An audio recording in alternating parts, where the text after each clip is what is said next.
It is so good to connect. I'm just so excited about what you're doing in the world and the Summer of Light. Congratulations on the launch. Thank you. And yeah, how has it been since you've made the announcement? What has been the feedback? Oh, excitement. Really, I mean, so many have contacted me and said, this is exactly what I've been praying for. This is what I've been formulating. Like, we need to create something like this. So many have been sharing in on this dream that we're going to somehow come together and begin to transmit a very positive signal in the world.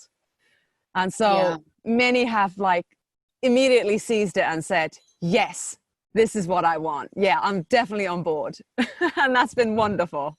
Like, we have yeah. already people from Israel, from South Africa, from the States, from Australia, Europe. I mean, it really seems like it's something that people have been ready for, which is very exciting, of course. Yeah, absolutely. That's how I feel. I feel just a really deep, clear, strong heart resonance. And I do feel like it's been, something that I know I've been asking for and waiting for. And my good friend Linda, who I've been working with to help stop the rollout of 5G in our region, Hmm. just connected so strongly immediately and just ran with it. So we've got our Facebook group up in Adelaide, in our little part of the world. And Wonderful. yeah, we're excited about bringing people together and yeah, co-creating and seeing what's possible. It's all brand new and sparkly and so full of potential, which is beautiful because I think we have been so in the thick of the density of everything, looking at everything we don't want Hmm. for so long. Yes, totally. And it's Yeah, draining.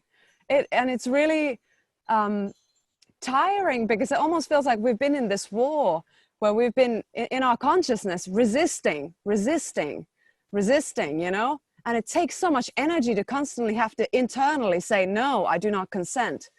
And of course, that's required of us not to go along with oppressive things. But I feel like rather than doing that, which is so tiring and so draining, we can just begin to already create that which we've been dreaming about and just say, okay, stop with the resistance, stop with the fight. We're just going to take over now, and we're going to show you, no, we're not going along with that. All the fear-based and trauma-based mind control. We're going to just begin to co-create. We don't need to ask for your permission because this is our world. We inhabit this yeah. world. This is our home. So we're taking it back and we're reclaiming our humanity, and we're doing it through joy and celebration. Yes, we're gonna have some fun. It's been too Yeah, long I since we've just know. been, yeah, joyful, happy humans and enjoying our world together instead of, yeah, feeling so isolated. We've been all, well, I haven't. I've been connecting with all of my people just as much as always, but Yeah, I think in the larger sense, there has been so much separation. So it's going to be so beautiful to bring people together again yeah, and totally. yeah. That So connection, everyone's been yearning for it. And it's almost like we're beginning to forget that that's who we truly are when there's so much of that other stuff being pushed, from all possible outlets. It's just fear and separation, keep your distance, and there's no weddings, the funerals are hardly happening, all the celebrations, festivals are gone. And the sound of children laughing on the streets is almost gone as well. And there's no music. And so it's like, hold on a minute. I This is not the world I want to live in.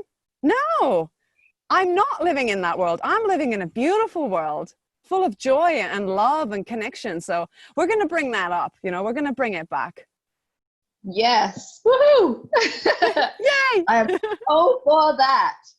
So, Yeah. thank you so much for all the work that you and the team around you have been doing to actually bring this together and create the website. The website's fantastic, and Glad you like it. yeah, it's really powerfully clear and simple, but very strong in the creative intent and the vision. So the openness and the open invitation for us to be able to all connect and co-create, and then share events and demonstrations and gatherings that are unique to us in our part of the world, I think is going to be a joy, not only to participate in, but also to kind of witness as it rolls around the different parts of the world. And I wanted to ask you, Henna, sort of how do you envision that rolling kind of ongoing celebration and the timeline for it? So how do you see that unfolding around the world? Yeah, I just see it as totally, voluntary based, organic flow. So based on how people feel about the timing and how they manage to organize themselves and get together, that it will just be like blooming, different flowers bloom in different seasons and in different climates. It requires certain kind of attention for the flower to bloom. So in certain areas, it may take a bit longer to get together with a group and to, put up some ideas and to really concretely then embody that vision. But in other places where the seeds have been germinating already a long time, it's going to be like, all it needs is a little bit of water, and it's going to just blossom. So the first event in Finland is going to be on the 27th of June in Helsinki, in the capital. It's already very set exciting. up. Yeah. 11 days time, I think that is. Yeah, exactly. And that we're trying to do the same here in Malaga, in Andalusia, southern Spain, 27th of June. And if someone wants to do one before that, go ahead. And honestly, what I love about this this whole concept that we came up with is that it has no limits. So it can take two people who feel inspired to go out today and just share about what is their passion, their expertise. It could be, for example, homeschooling.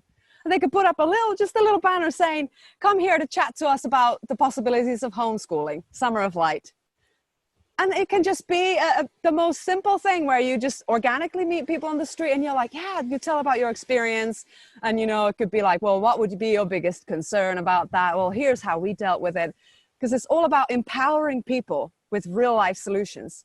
So it doesn't take much. Like we want it to be like as approachable and as easily, manifestable thing.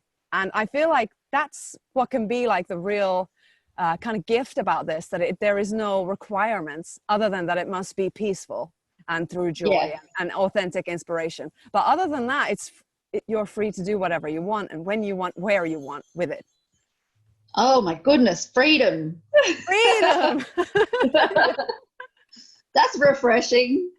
There's usually so many rules. There's usually, it's liberating. We've been like programmed into that mindset of somehow we need to ask permission to be ourselves. Like there's something required. There's always these, obstacles on our way and, we need this and that, but no, just do it. Own it. We don't need a permission to be human. You don't need permission to be creative. Just do it.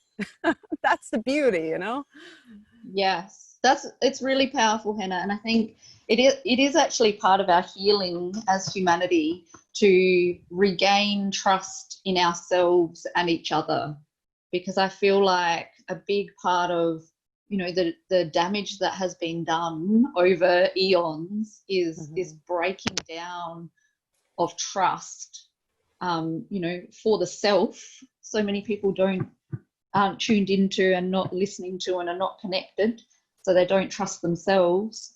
But then even of the people who do trust themselves, there's still a lot of mistrust of our fellow human beings. And I think, this Summer of Light is such a beautiful gift in, enabling us to rebuild trust with ourselves and each other, and to celebrate everything that it is to be human and all of our differences, but with that same unifying values of, you know, health and freedom and harmony and things that we can all agree on. Yeah, So, you absolutely hit the nail in the head there. I mean, it is that, and it's you know, with this current global crisis as well, that like underlying energy is suspicion, and it has been fueling that. Like, us normal healthy people have been made to feel suspects, you know, criminals. We're being criminalized for wanting to walk on the street and breathe freely. I mean, that's something that I honestly never ever fathomed that I would witness in my lifetime, that such an act would be criminalized, that if you don't cover your mouth, you're a criminal and you have to pay the police. I mean, it's just, it's madness. And so it is bizarre. it is totally absurd. It's like from a, you know, some really absurd avant-garde dystopian film or something, you know, the world where everyone has to wear a mask. But yeah. it's so true, and it's something that has been happening. It has been going on for eons, as you say, and it's the system has been built that way. It's been built on dependence, and it has been built on a belief of we are not fit to govern our own lives. We are not fit to make decisions regarding our family or health. We are not fit to decide what we want to teach our own children. That's governed by an external force as well. And so we've grown up in this governance of something that we never got to say. We never got a say in it. We were never asked, how do we want to raise our children? You know, the school system was made by somebody else. And so we get taught things that are not relevant at all to how to be a human, how to live, how to be sovereign. And Yes. there's actually a funny meme about that. The system is never going to teach you what you need to know to overthrow it. Like, Yes. that's it. So we've been in that kind of dependency and in this, you know, in this kind of like immature toddler state almost. Like, we need to ask for permission to do everything, and if we don't do as the parent figure, whether it's, you know, mother modern medicine or daddy big government, if we don't do as they tell us, then we get punished, you know, whether it is that our property gets taken away from us, or we get put into arrest, you know, or whatever it is, if we don't agree with their rules, you know. Yes. And so it's like we're losing our moral spine, we're losing our true essence, that ability that all of us have to truly govern our own lives and create a beautiful world. So Yes. I think we have matured now through all of this oppression to a place where some of us are done dreaming and we are ready to start creating. Yes. Absolutely, we are. I think We are. yeah, we are so ready. The time Absolutely. is now. So, as well as the website, so summeroflight.com, you've also got the Facebook page. Yes. And I believe, is there now a Facebook group for the organisers as well? Yes, because we noticed actually that the way Facebook works is if you have a page and you don't pay for the posts to be boosted, you don't get any visibility. So those posts don't actually appear on people's newsfeed. And also we realized that if people are posting their own things on the page, they do not appear on the main page of it, or they go into like a separate section that says community. So it doesn't support like a lot of people participating in it. So then we decided, okay, let's straight away create a group as well, because there people get equal visibility, whether you're an admin or a moderator or a member of the group. It all just appears there, and you don't need to pay for your posts to be seen. So yes, we created the group, and there's also a similar group in Minds for those who prefer not to be a part of Facebook. And to be honest, I would also rather not be there, but because there's so many people, and it's just such a great platform as it is now, like we're connected with thousands of people. So we are still also using Facebook for that reason. But there is an alternative platform also on Minds. Great. I have signed up for that, so I'm going to give Yeah, mine a try. brilliant, And brilliant. yes, we have in our little part of the world started our Summer of Light Adelaide Facebook group as well, which currently has 19 members in a fledgling stage, just Yes. starting to get the word out. And so you're happy for other people in all the different parts of the world to create their own local groups and to organise themselves in accordance with the vision and the values, and to just take Absolutely. ownership of that and run with it. Yes. Yes, absolutely. You know, because you might already have a group like you guys who are passionate about a cause. And it's just so brilliant that you can take that and focus on that. You already have the knowledge, you know, you have the drive, and that can be like, okay, we're going to focus on making this kind of events. And another group may be, you know, passionate about permaculture, and they already have like, you know, wonderful living food gardens and, you know, micro farms. And they're like, you know what, we're going to make this about this because this is what we know about. So it could be that they go on to their local town and they bring some pots of plants with them, and to make themselves seen, like, wow, what are these plant people here? And then they may have a banner, you know, like, talk to us about the joy of growing your own food, whatever. And then, you know, so somewhere there may be a group of musicians that just love to, you know, bring that out on the streets, do that. So it's totally like sky's the limit. And I think it's wonderful that people are organized locally where they are by themselves. And that just Yes. makes it so much easier, so much smoother, and so much faster when it comes to, you know, talking about events, if you have meetings before the events, how to get together, yeah, everyone has totally free hands.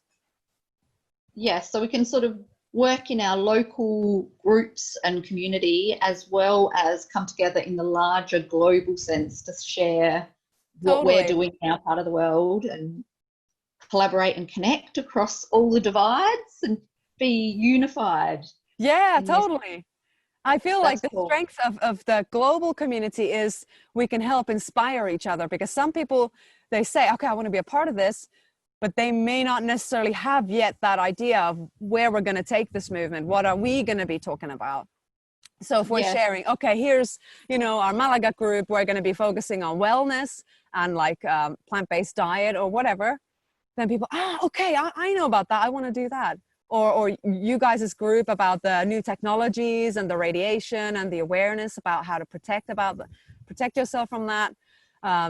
So, and the way I was kind of seeing it is that we could share, for example, notes from meetings, like basic ideas on the group, like this is what we're going to be running with, bum, bum, bum, bum, bum. And then the page, which is open for everyone, which is a public page, is where we could be posting, you know, the actual content of the events once they're running. There could be a little short video. Here's what we did last weekend, or some pictures. And so then that's something that the public can go and you know, witness it through that platform. And of course on your personal social media pages, and you could even hold a screening, you know, with your friends in real life. There's just so many options of what we can do. Yeah, it's cool. It really is just open to our imaginations, isn't it? So we can really connect and share across all the different platforms, and just the unifying message and branding, I guess, is to hashtag Summer of Light to everything related. Yep. Yeah. That's awesome. Well, I think that's the power of, you know, what it is that you have birthed here, Henna, is the simplicity, because it is, you know, it's spacious enough that it's full of potential and possibility, but it's simple enough that we can, you know, really connect with it in a way that's meaningful and then make it our own. So it's got all of our individuality and creativity, but also the unification of, you know, where we connect in the common ground of all wanting to be healthy, all wanting to be free, and wanting to live a harmonious life. not only with the people, but with our planet as well. And yeah, I'm just enjoying soaking in the beauty of the background of where you are at the moment. This is a tree called the rosewood, tree, and it's currently in bloom. It's dropping all these gorgeous yellow flowers everywhere. Let me see if I got one just here. They're just flying in the wind, and I feel like this tree is like the protector of our land. Like it's right by our house, and yeah, it just feels like that's the protected tree. It is gorgeous. It is just a real symbol for the summer of light with its beautiful flowers. Yeah, I honestly feel like we have all created this together, you know, like the people that we had this brainstorming about in Finland, a group of activists who had been talking about what can we do, and that's something we'd been talking about with the Dawn of Peace movement.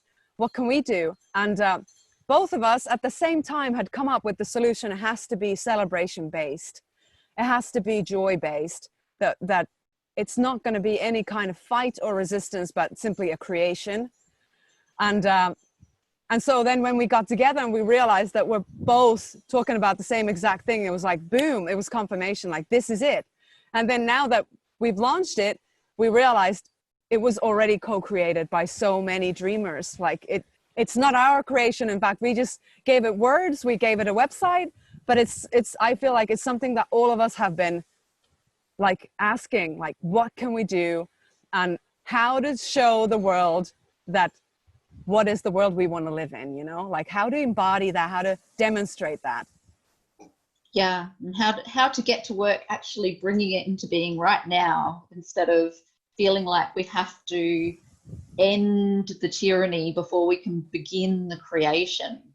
Totally. I think, yeah, we need to begin the creation, and as that grows, everything that isn't love-based and everything that isn't grounded in truth will just start to biodegrade away, in the presence of truth and love. It just will, lose all power and won't seem like a very good option anymore, when the better option is evident in the world and people can see what's possible.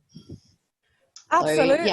So, I'm so grateful because in Adelaide, in South Australia where we are, we've had a couple of medical freedom rallies, people getting together and just gathering to demonstrate, and it's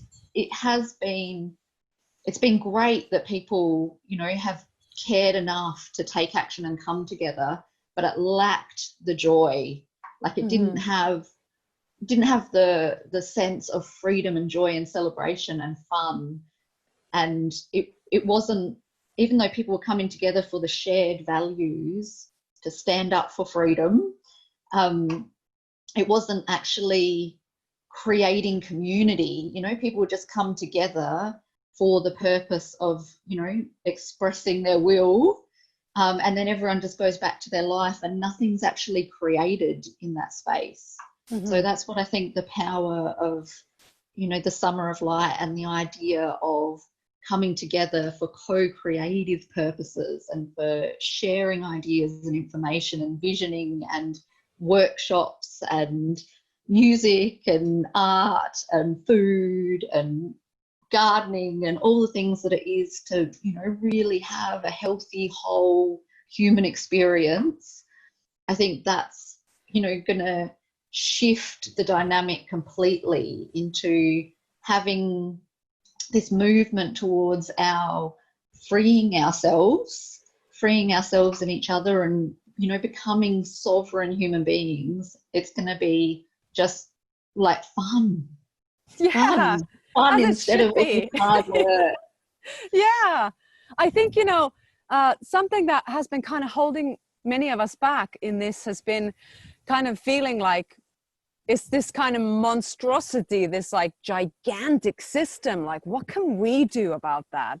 It's like they're so organized and they've been doing it for millennia, and it feels like how can we're so little, and what can we do? And we don't have all the solutions. So are we just like waiting for someone to like create another system? And then, you know, we started thinking like, it's a matter of faith as well. It's a matter of taking the first step and knowing that when we begin to raise the frequency of the collective through these joy-based vortexes of conscious action in the world, the ideas are going to start flowing through. Then we're going to be able to see what's the next step. And it's going to be a very organic growth. You know, none of us know when we're 5 what life's going to be when we're 10. It just happens naturally as we're learning and growing. I think it's the same for the collective consciousness. And it's like almost that it's been hijacked through this fear machine, you know, but it's like, no, actually that fear energy is blocking our creativity. So we can't see ahead. We can't envision when we're in that fear state. So it's like the first step is just to raise the collective frequency back into, okay, we're human and we operate from love, from truth, from joy. And then when we invite people back into that frequency, which is their home, truly, and then when they recognize it, they remember, this is who I am. Oh, what a relief. Oh my God.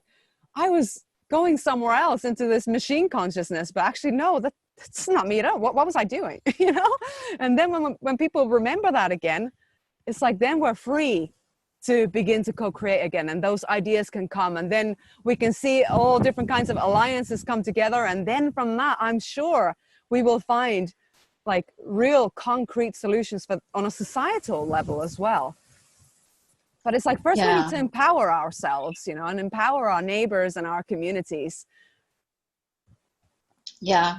And I think there's something really powerful that's shifting, because we've been so trained into like hierarchical thinking and having pecking orders and power structures and, you know, like really clearly defined roles and responsibilities, you know, where people feel that they're kind of limited, and there's limitations to what they can actually share or put forward. And I think in this movement, you know, from what I can feel and from what I understand, Henna, like the invitation really is for everyone to step forward and bring all of what they've got to share, and to do it, you know, as the leader in our own lives. So we don't have to wait for somebody else to tell us, you know, how the Summer of Light should look in our particular part of the world or in our community, that we can actually really allow our imagination to run wild and our creativity to flow and to make it our own, and to not feel not feel limited by any of the pre-existing structures that have been put in place. That this is all new, it's brand new, so there's no So I think for people that are just sort of now connecting, because it is so brand new, and they're coming into contact with this idea and the vision and the values for the first time, where would you suggest that they start? What's the starting place for people to internalize this and then move forward? Dream away, knowing that there is never an impossible dream. So I would say something beautiful anyone could do as a little like a ritual with themselves is to sit down, have a blank piece of paper, and write, what is the world you want to live in? Just what is the world you want to live in? And just give it vision, give it freedom, give it wings. And don't put any, even if it seems like something that's a galaxy away from where we are currently, don't let that limit yourself, you know, just put it out there. And then when you have that creation in front of you, like, this is that world where I want to live, then you can start thinking, okay, what would be the first step to get there? How do we empower people? How do we inspire people? What is my personal, how can I contribute? What do I know about, you know, these things that I'm putting out there? Like, it can be how to have more inner peace, for example, how to have more joy in your life, how to have more wellness in your life. Any personal experience is valid. Everything is valid. We're not dependent on some expert, research to prove a point. No, it's just, this is my lived experience. So it's important. It's significant. It can help somebody else. So Wow. bringing forth those experiences and understanding that every single one of us plays a massive part in this co-creation, that there is no hierarchy, as you say. I think that is the organic way for us humans, is that we help each other rise up. We can lift each other instead of putting people down so you can be at the top, Yeah. That doesn't seem like organic human consciousness to me. That seems like a predatorial, something foreign to our species, in fact, Yes. So it's all about just igniting that love for community, love for support. And I feel like the indigenous values are coming back, like the way that they have been resisting the genocide of their people for millennia has been through joy, through community, through sacred ceremony. Yes. Because they could understand that life is not worth living if you go into a state of fear and anger.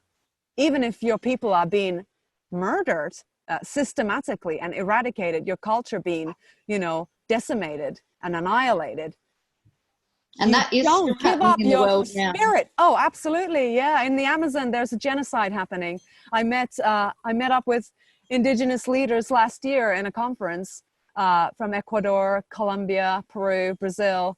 And they were all saying the same. They're trying to protect the land, and they are being decimated. They are being annihilated for that, because land is being seen as something that we can exploit and use, rather than something sacred that is alive, that we are, so deeply connected with, which is what they know. So they have that organic human connection and harmony that they still embody, but they are under systematic attack. But the way they've been resisting has been always never given up their humanity, never given up their true soul. So they've always been singing. They've always had ceremonies until the end, until their last breath. They never gave up. So I feel like that's what's asked of us, is to bring that sort of, knowledge, is that this, no matter what, we're not going to give in, and we're going to be joyous until the end. And I think when enough people connect to that, there's not going to be an end. There's going to be a birthing. There's going to be a massive awakening for us. Yes. Yeah, I agree. I think that joy is what's going to tip the balance in the favor of humanity, away from the machine consciousness and the control, and back into freedom and peace and abundance. And I think you said something that when we spoke last about the trigger word anarchy and the fear that people hold about letting go of the current control structure for fear of anarchy. And what does that really mean? So it's another programming, it's a social engineering method to make people fear freedom, because anarchy means without rulers, without control, but it does not mean without rules or without respect. Anarchy has been turned into a symbol for violence and chaos. Whenever someone sees rioting, there's always reporters saying this is anarchy. They're always showing the worst, looting and violence and this kind of violent rioting, hateful rioting, and they're calling that anarchy. And they said, this is a warning what will happen, if you get rid of the government or the state. This is it. They're scaring us. But that's not it at all. Anarchy means you govern your own self, and you can still have leadership if it's based on consent, if it's people that have earned respect because they truly care for their people. You know, you can still have council of elders who we know that we can trust, who can take on certain issues, that it's best to have a group of people to, you know, to think about them, but in service to us, and not that we are a slave to them, which is what the current system is. So anarchy is, it's just really is a shame that it has been twisted into like a curse word, something very scary. So I think what is happening in the freedom movement now is a lot of people are moving away from that term because it has been made into like this dark spell, and talk about sovereignty, which is the same thing, but it's like it still has that empowering connotation to it and energy to it. Yes, declaring our sovereignty and reclaiming our, I guess it's our birthright to be free human beings, and to live in accordance with the wisdom and the creativity and the direction of our own soul, as opposed to being constantly told what to do and what to think and how to be by all of these social constructs and political constructs and religious constructs and all this external stuff coming at us, when we've been really beautifully, divinely designed to have all of that inner wisdom and knowledge and ability to navigate from the inside out. Absolutely. Yeah. You know, it is said that we are made in the image of the Most High. And so if we sit with that, what does that mean? He's the creator, or in many aspects, she as well, you know, the Mother Earth is a divine aspect of God as well. So it's what the Most High is, what God is beyond even any of our words or constructs we can't even explain, apart from its eternal life and love, you know, that is flowing through everything and giving life to everything. And so if we have been made in that image, it means we are also creators. We inhabit that creator consciousness. So, well, it's available. Yeah. And when we remember that is who we are, and wait a minute, I've given away my power to create and my, you know, my essence by submitting, acquiescing with a slave society, you know, an oppressive society, where we've been made into a ticking clock, a battery for this machine, this society that needs to run ever faster, ever more efficiently. And it really is systematically annihilating any creativity or joy from our lives. You know, our lives are governed when you can wake up, when you have to wake up because somebody's telling you have to be here. Even, it doesn't matter if it's your menstruation, doesn't matter if you have a migraine, you have to be there because you've got numbers that you got to produce, you know, or when you can take a holiday. Well, what if I want to go for a healing retreat? There's a beautiful, beautiful thing happening next month. You cannot, because we decide when you have freedom, you know, and it's so deeply ingrained through generations that we've come to accept that is a human life. When, you know, when I think of that, and I feel like it's a zoo human's life. It's a domesticated, enslaved human life. It's not the organic human life. So I think there's just so much we can do. Honestly, like, people think they're trapped. You know, I used to think I was trapped in London, and I hated it. And I would have panic attacks because I felt I had no privacy. There was nowhere I could go where I could breathe and be free.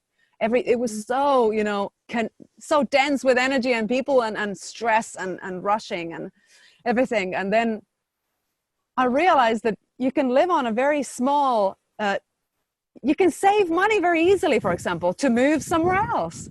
If you just make it your goal and decide, okay, for 2 months, I'm not going to buy any clothes. I'm not going to eat out in restaurants. I'm going to just eat very simple food. Boom, boom, boom. But you can actually you can save money very quickly. And then with that, you can do something else, go on the road, you know, move to the countryside, you know, buy a little old shack and rebuild it. There's so much we can do, you know?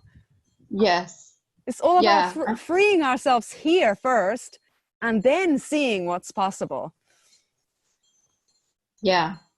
And I think that there's been little pockets of free humans that have been living this, you know, have Yes. been the stake in the ground and already are free and already are living an organic human life.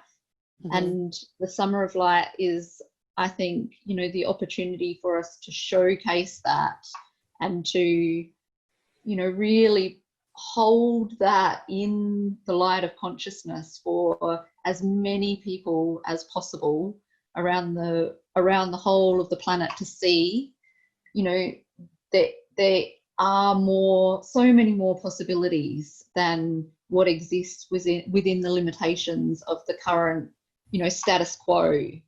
So people, imagine more for themselves and Totally.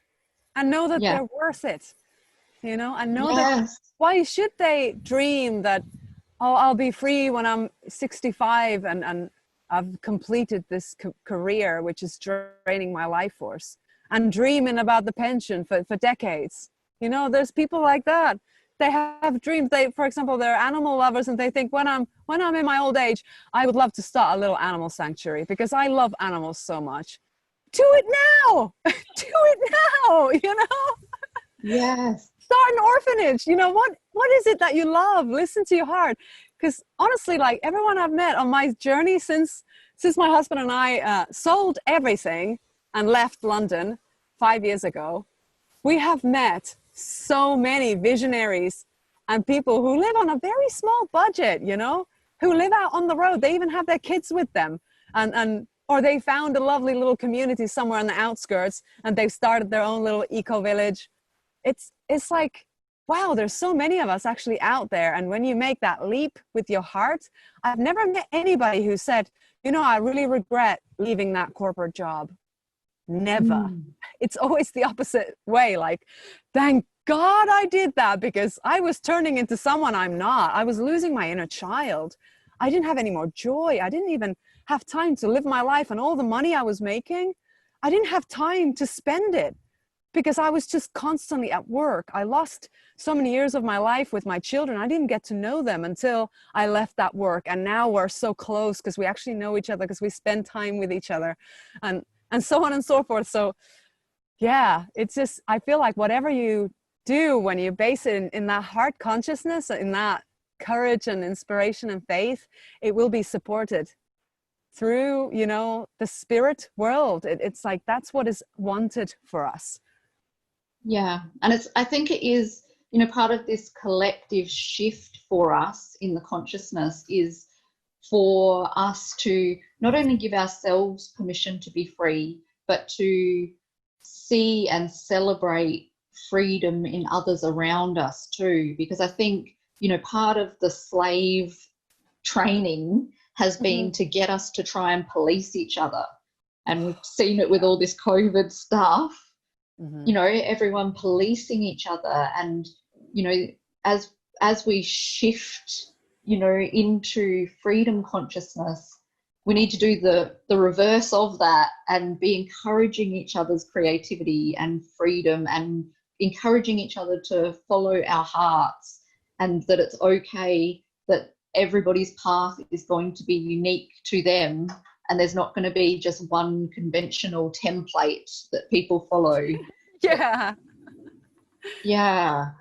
It's a big thing because we've been so trained for so long that people, I think, really fear not only the unknown, but it's like you're breaking it. There's a lot of breaking agreements. It feels like you're breaking, you know, social contracts where we were all going to be slaves together. You know, we're all in this slavery, so we suffer together and we're unified in the suffering. And I think, you know, it's a big thing for us to make it okay to unhook from those old contracts so that we can reimagine everything and, you know, still have our unity, but in freedom rather than slavery. Yes. And yeah, you really get, like, you really see it for the complexity that it is, because it is true, there are these invisible agreements and you know, unwritten dynamics between, even just in the family unit, you know, when many have had that experience when they begin to live a different life, that they can face a lot of judgment or resistance from their family members, like, you're crazy, why are you doing that, why aren't you in a real job with security and insurance, and, you know, like that. It can be in many kind of entanglements that we are without even realizing, until we begin to take space from that. And I remember when I first left London, and then I came back like a year later to see my dear friends there. They were like, well, yeah, so easy for you to be happy because you escaped. Yeah. You know, some of my friends said that, and I was thinking, wow, that's an interesting way to see it. Like they think that it was somehow an escape, like almost like not having the strength to live in that place, or it was kind of put into that context of maybe easier for them to somehow deal with the fact that that others might be happier away from the place that is their home, that they've been holding on to, that, well, you escaped it, you know. And it's something that I've noticed in big cities. Many people, it's almost like, I'm hoping that there's a way for us to live in cities also in a harmonious manner. But as it stands now, cities are like, you know, just for me, I feel very unnatural environments for human beings, because we are just constantly bombarded with stimulus, you know, sounds and pollution, and, you know, energetically not having our own space to be able to reflect and you know, go into nature freely. So it just feels like a kind of a farm, you know, like a factory farm of humans. And but I feel like there's this, again, through Hollywood and media and series, it's like there's this glossy image that we've somehow accepted into our consciousness of the city life, you know, which does not actually, it's not coherent, or it doesn't reflect the truth of the experience of living in a city. Like I know many of my friends who absolutely loathe London, and every time you see them, they curse about it. They say, everyone's so stressed out, it's so horrible. And that now that there's been the lockdown, many have actually been like, you know, I've actually enjoyed it, because for the first time I've had some peace in London. You know, I've been able to do my own things, and I've been able to walk on the street and have some fresh air. And I just thought to myself, God, that's sad. That's sad that this, like the most, you know, inhumane and draconian control measures, some people feel it as a gift to them because they've been under such constant stress that they feel a relief when it happens. And it's like, wow, you know, like maybe we should, like you were saying, encourage each other to see that it doesn't have to be the norm, you know, that crammed up in a underground train, not being able to even like move your arms because you literally become like a stick, you know, like, because there's so many people around you every morning commuting to work, for example, or walking on the street and never having a smell of a natural plant, because it's just filled with exhaust fumes and toxic chemicals. And, you know, now there's the smell of chlorine everywhere because it's like this crazy OCD, you know, germ phobia everywhere. So everything's sprayed with chlorine, and it's like, it's not a supportive, loving environment to be in. But it's like we easily hold on to that glorious image of being able to say, oh, I live in this metropolitan city, when actually, what is that city given to you? Is it just draining you? For many people, it is just draining them. And just the movie, you know, or Sex and the City or whatever it is that is that glorious image is not your life at all, because it's too expensive for you to ever even enjoy it, you know? Yeah, I do. I think it'd be a much healthier place if we could just turn off all the 5G. We'll start with that. Turn off all the non-native EMFs, so we can just get natural energy, and it would free, you know, people up to reimagine the cities as well. Because I think it is, you know, we need to reimagine everything. Everything. Yeah. You know, how to have edible plants growing on the streets, for example, for anyone to eat. Wouldn't that be wonderful? Yes. You know, fruit trees. Why not have edible plants everywhere? Yeah. It is. It's just, and I think it is, you know, the shift has to happen from inside each one of us.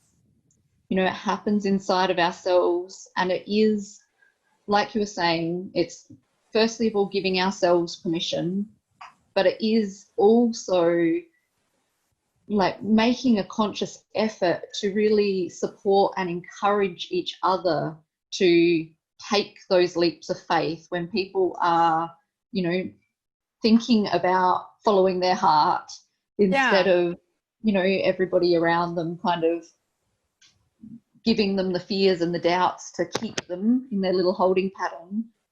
Seeing when people are, you know, really wanting to express themselves in new, you know, natural human ways, in ways that are true to them, and encouraging each other. So yeah, I hope that that will be part of the Summer of Light too, is us celebrating, you know, the uniqueness of every single individual human being and every single unique event and demonstration, expression of light, that it's all different and all beautiful, that we don't have to, because I think in the current model there's always the comparisons and competition. You know, there's always this, trying to be bigger or better, or and it's not that, it's letting there be, you know, greatness for everyone and goodness for everyone and creativity for everyone, and there's plenty for all of us.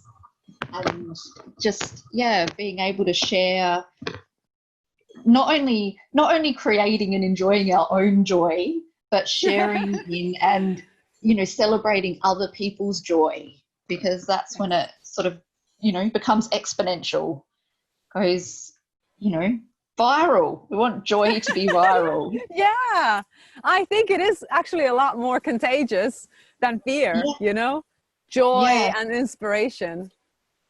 Yes. And that is what I feel is in the essence of the Summer of Light. When I, you know, tune in, it just feels so clean and pure and sparkly and beautiful, and just really a true expression of love. So thank you so much, Henna. Thank you, Soli.